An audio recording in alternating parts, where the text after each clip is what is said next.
है तो वो अपनी सास से पूछता है कि वो रात को तेल लेकर के और बत्ती जला करके खेत में क्यों जाती है।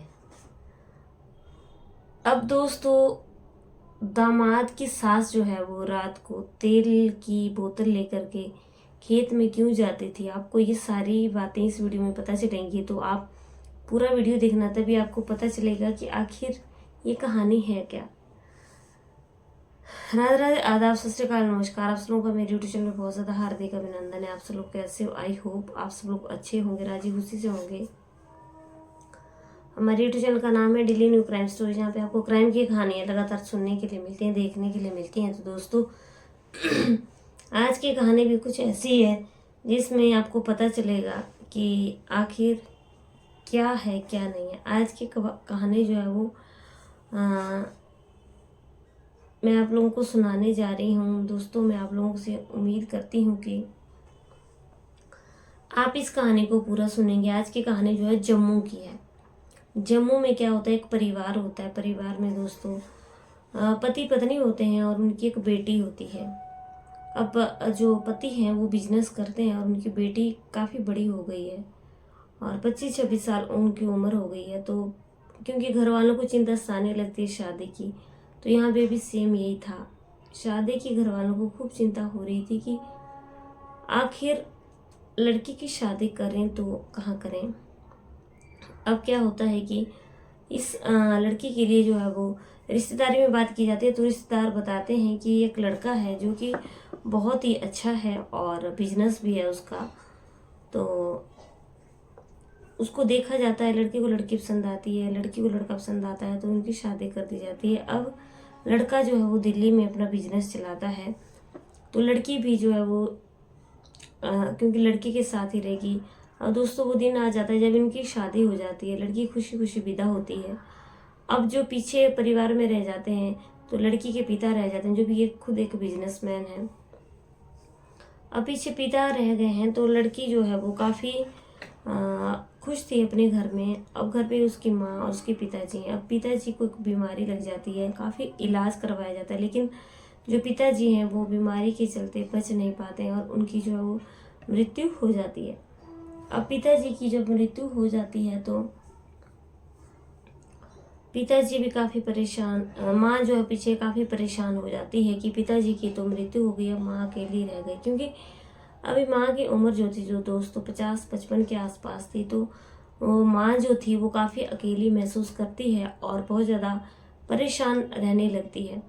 अब क्योंकि माँ परेशान रहने लगती है तो वो पार्क में आया जाया करती थी। पार्क में जो है वो माँ की एक मुलाकात एक ऐसे इंसान से हो जाती है जो कि उसके पड़ोस में ही रह रहा होता है।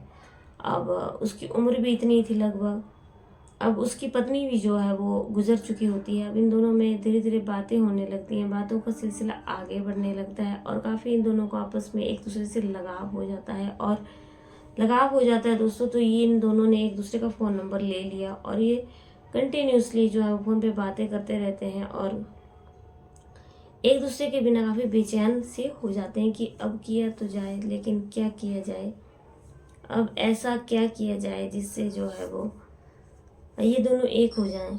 लेकिन दोस्तों क्या होता है कि अभी आदमी जो है वो धीरे धीरे इनके घर में ही आने लग जाता है। और अब ये क्योंकि वो काफ़ी अकेली थी, उसका टाइम पास करना भी काफ़ी मुश्किल हो रहा था, तो उसको कंपनी मिल जाती है और दोनों जो है वो हस्बैंड वाइफ की तरह आपस में रिलेशंस बनाने लग जाते हैं। एक दिन क्या होता है दोस्तों कि जो इनकी बेटी होती है जो दिल्ली में रहती है, उसको गर्मियों की छुट्टियां होती हैं तो बच्चे जो है वो अपनी नानी के घर आते हैं।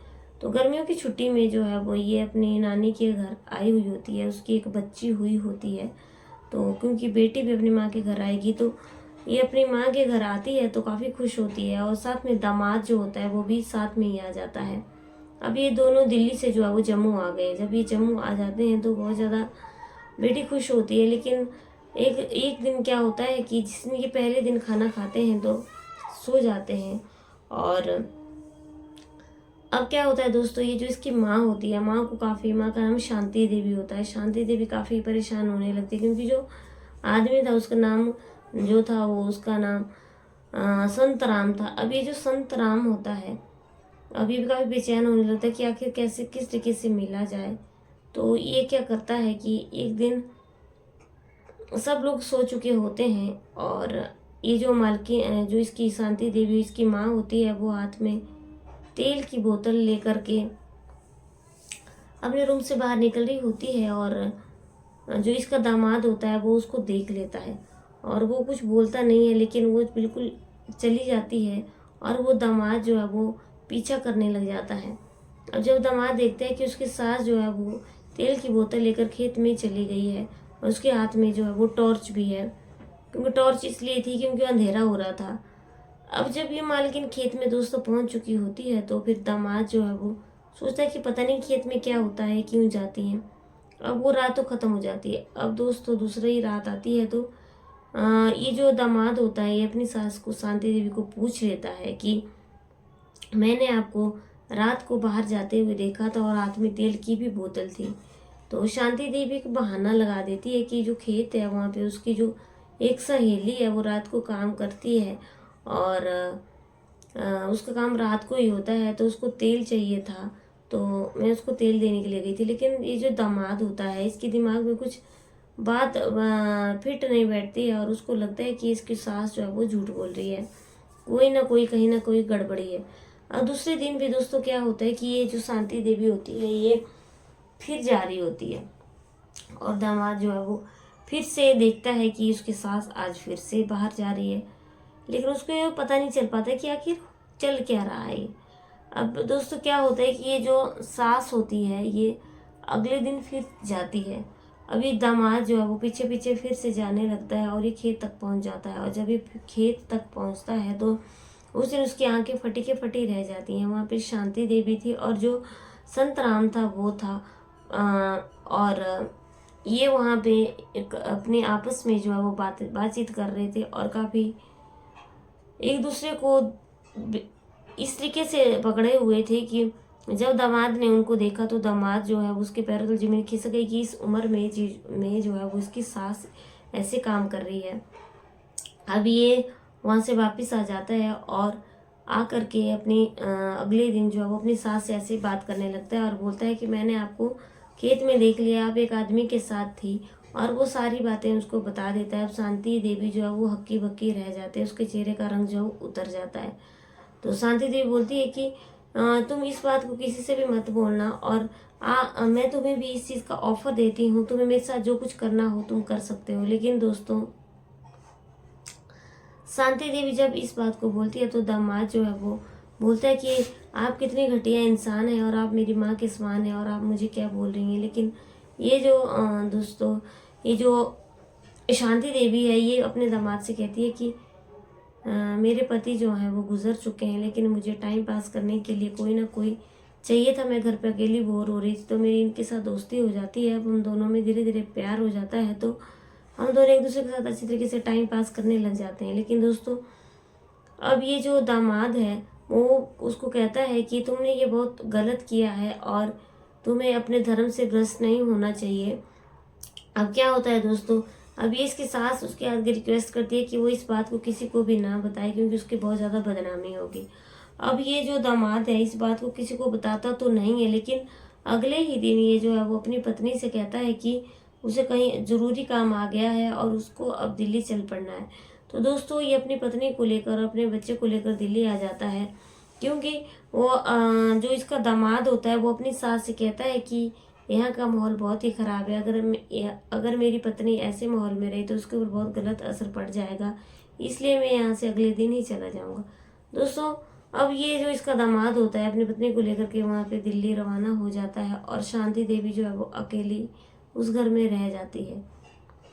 ये कहानी सुनाने का उद्देश्य दोस्तों सिर्फ यही था कि जो औरतें हैं वो बहुत ही गलत चीज़ों को अपना लेती हैं जिनकी वजह से जो और लेडीज़ के ऊपर बहुत ज़्यादा इफेक्ट पड़ता है। तो मेरा ही कहानी सुनाने का उद्देश्य दोस्तों सिर्फ यही था कि कैसी भी परिस्थितियां हो, कोई भी लेडीज़ हो उसे जो है वो अपने रास्ते से विचलित नहीं होना चाहिए। अगर पति मर चुका है, गुजर गया है, जा चुका है, छोड़ चुका है, कुछ भी है तो उसको जो है वो अपने धर्म से भ्रष्ट नहीं होना चाहिए और कुछ भी गलत काम नहीं करना चाहिए जिससे वो अपनी नज़रों में गिर जाए। यहाँ पे शांति देवी जो अपने दामाद की नज़रों में गिर गई। और उम्मीद करती हूँ आप लोगों को मेरी कहानी अच्छी लगी। लाइक शेयर कमेंट जरूर करना। चैनल पर पहली बार आए हो तो सब्सक्राइब करना। मेरे चैनल पे आपको ऐसी कहानियाँ सुनने के लिए मिलती हैं।